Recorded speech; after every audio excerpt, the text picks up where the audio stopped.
Hi friends, అందరికీ నమస్తే అండి. నేను ఈరోజు రొయ్యల బిర్యానీ చేస్తున్నాను. అయితే చాలాసార్లు రొయ్యల బిర్యానీ చేశాను, పెట్టాను. కానీ ఈసారి ఇందులో కొబ్బరి పాలు అయితే వేస్తున్నాను అనమాట. దానికి ప్రాసెస్ ఏంటంటే, ముందుగా రొయ్యల్ని కొంచెం రొయ్యలు శుభ్రంగా కడిగేసుకొని పసుపు ఉప్పు వేసి లాస్ట్లో కడుక్కొని దాన్ని ఒక గిన్నెలోకి, ఇలాంటి గిన్నెలో వేసేసుకొని అండి, ఉప్పు కారం పసుపు తర్వాత కొంచెం ఆయిల్ వేసి కొద్దిగా అల్లం వెల్లుల్లి పేస్ట్ వేసి మగ్గించుకోవాలి. అది పక్కన పెట్టేసుకోవాలి. పెట్టుకున్న తర్వాత కొబ్బరి పాలు నేను కొన్ని పాలు తీసి పక్కన పెట్టేశానండి.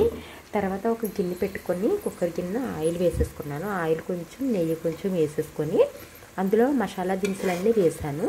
వేసిన తర్వాత అందులో ఉల్లిపాయ ముక్కలు పచ్చిమిరపకాయ ముక్కలు ఎర్రగా వేపేసిన తర్వాత ఈ పచ్చిరొయ్యలు కూడా వేసేసుకున్నాను. వేసుకుని అల్లం వెల్లుల్లి పేస్ట్ ఈ బిర్యానీకి ఎంత కావాలో అంతా కూడా వేసేసి కొద్దిగా సాల్ట్ వేసి ఇలా వేయించుకుంటున్నాను అనమాట.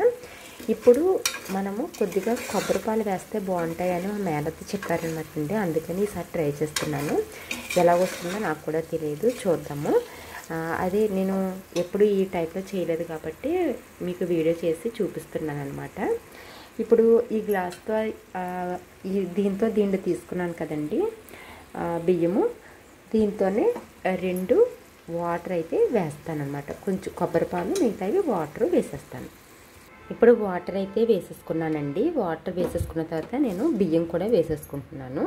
వేసేసుకొని మనము మూత పెట్టి 3 విజిల్స్ ఇచ్చేసుకుంటే కనుక మనకి కొబ్బరి పాలు వేసినటువంటి రొయ్యల బిర్యానీ అయితే రెడీ అయిపోతుంది. ఓకేనండి, ఈసారి మీరు కూడా ట్రై చేయండి. ఎలా వచ్చిందో కామెంటు చేయండి నాకు. Thank you.